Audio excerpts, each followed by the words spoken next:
Magandang araw! Ang ating pagkaaralan sa araw na ito ay patungkol sa pagbuo ng mga hugis simetriko ayon sa ibinigay na line of symmetry. Sa pagtatapos ng ating aralin, ating mauunawaan ang gamit ng line of symmetry sa mga hugis simetriko. Makabubuo din tayo ng mga symmetrical figures ayon sa ibinigay na line of symmetry. Sa nakalipas na aralin, ating nakilala at natutunan ang tungkol sa line of symmetry. Kung hindi mo pa napapanood ang araling ito, ay i-click ang description box at panoorin ang ating aralin tungkol sa line of symmetry. Ating suriin ang mga ilustrasyon sa ibaba. Ano ang iyong mapapansin sa larawan? Tama, meron tayong hugis na kalahati lamang at line of symmetry. Ang kalahating bahaging ipinapakita ay isang bahagi ng hugis simetriko o kung tatawagin ay symmetrical figure. Gamit ang line of symmetry, matutukoy natin ang hangganan ng kalahating bahagi ng symmetrical figure na ating gagayahin. Upang ating mabuo ang symmetrical figure na ito, ating iguhit ang katulad ng kalahating bahagi.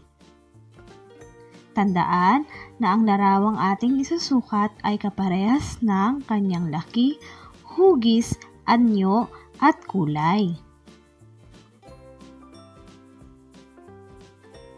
Ngayon, masasabi natin na ang symmetrical figure na nabuo ay isang triangle.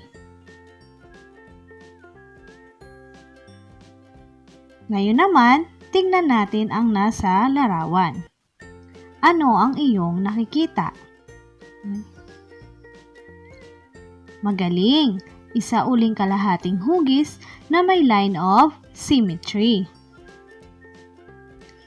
Mula sa ating line of symmetry, iguhit muli natin ang kalahating bahagi ng symmetrical figure. Siguraduhin pareho ang hugis, sukat, kulay at itsura. Ang ating nabuong larawan ay masasabi nating isang symmetrical figure at ang hugis nito ay puso. Ngayon naman, ating gawin ang gawain isa. Iguhit ang kalahating bahagi ng bawat larawan alinsunod sa ibinigay na line of symmetry.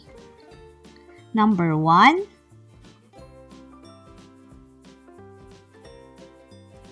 Magaling! Ang ating mabubuo sa pamamagitan ng pagguhit ng kalahating bahagi ng figure ay isang arrow. Number 2.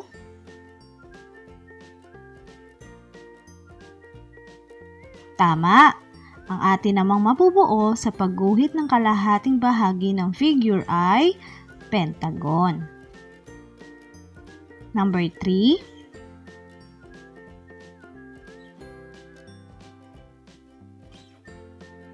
Tama! Ang atin namang mabubuo ay star. Number 4.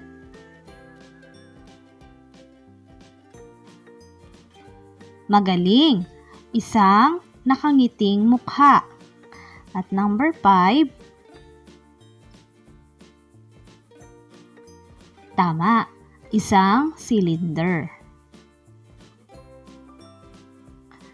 Tandaan, sa pagbuo ng mga hugis simetriko alinsunod sa ibinigay na line of symmetry, kopyahin lamang ang ibinigay na kalahating bahagi ng mga hugis.